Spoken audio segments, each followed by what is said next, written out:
This is RTP. This is RTP180.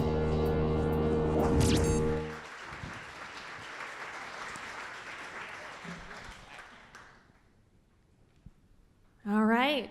Most of you can't see from where you're sitting, but I'm wearing my serotonin earrings tonight because I'm so happy you're all here to talk about women in STEM. A little biochemistry joke to start us off. So, I teach at Research Triangle High School, like they said, across the street. I teach biology. Some of you may have interacted or engaged with some of our students before in field trips or other community activities. Some of you may just know about us from the traffic we cause on 54. But I'm here tonight to talk about inspiring young women in STEM, and a lot of the questions and comments from the last talk really set this up beautifully, so I'm excited to continue with this. So I'm also here to share a little bit about my story.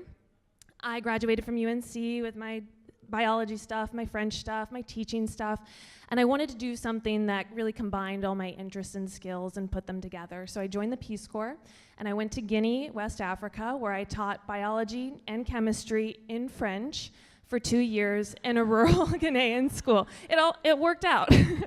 And it was a fantastic experience. I really got to experience firsthand some of the disparities in global education, but especially with regards to women. Many of my students were dropping out of high school for things like getting married as early as age 14 or going home to work. And so a lot of the work I did in my community was also to help promote women through science education. So I organized a Girls in Science Day at the school where I worked, and we brought students from my community in to do engaging science experiments and activities. I also helped organize the first National Girls Outdoor Leadership Conference, where we brought in girls from across the country and teach them about environmental science, as well as encourage them to become advocates and leaders back in their communities. So back in the United States, I joined the faculty at Research Triangle High School, and in some ways it was the total opposite of my teaching experience in Guinea. Instead of teaching in a classroom with up to 60 students and bare bones materials, just a chalkboard, all of my students at RTHS do their daily work on computers. There we go. And they have really plentiful lab space. We have inquiry-based curricula, and so there's a lot of fantastic things happening over there. So knowing about the disparities and the gender gaps in women's education, especially with regards to STEM, in Guinea is one thing. But back here, I started paying attention to the numbers and the barriers that women face in the United States and within our community. So we've talked about the numbers, and you guys know some of these yourselves. But at Research Triangle High School, a STEM school in the heart of RTP that's pretty well established by now, we still enroll fewer females than males. And if you take a closer look at our STEM electives, engineering, computer science, even biotechnology, the enrollment in those courses is reflective of the numbers, the national averages of women coming out with STEM degrees and going into science and engineering fields. So I want to talk today about what's happening sort of at our school and overall some of the solutions we can take. This is a multifaceted problem. Many different approaches are effective, but it's going to take a lot of different strategies and solutions to solve. And so I wanted to focus on the small scale here with the caveat that we are still a work in progress at Research Triangle High School. We have by no means solved it. And again, research shows that this connection with role models is so important for young girls, especially at the high school level, as far as pursuing STEM careers. And I wanted to talk about this point especially, and I wanted to emphasize just how important it is for our high school girls to interact with engaging and inspiring women in STEM.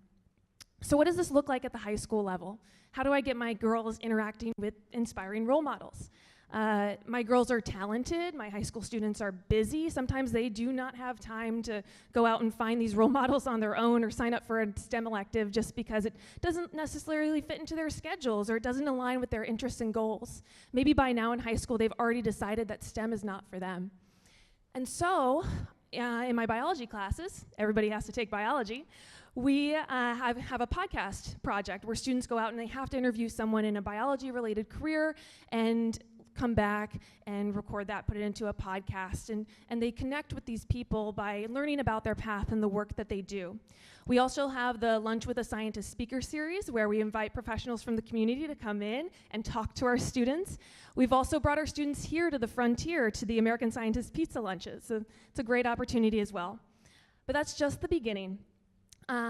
I'm also working, along with my teaching, on my graduate degree at UNC in educational innovation and technology. And part of my work focuses on increasing career fit confidence for young girls with respect to coding careers. And so career fit confidence is this idea that if you can see yourself in a career, or you have the confidence that you'll find meaningful work in that particular job, you're more likely to pursue it. And more than skill confidence, young girls who can actually see themselves in these roles are more likely to pursue not just coding, but STEM careers as well. But the problem is a lot of my students, my smart, talented students, still don't understand what a coding career would look like. That stereotype of a young man in a hoodie in a basement doing coding, that still persists with my students and with many other students as well. And if girls can't understand what a STEM pathway would look like, if they don't know what that job would be, how they would be doing meaningful work in a career, they are not going to pursue it. And so, some of my work with UNC is working on finding ways and innovative ways within technology to connect these women and young women together in inspiring and engaging ways. So, you can't be what you can't see. This is a big problem, and we need to fix it in our schools, in pop culture, in casual conversation. So I encourage you, female or not, to share your story. Talk about where you got to how you are now. Talk about your job, wherever you are, over dinner with friends, in communities, at our school if you want to come by.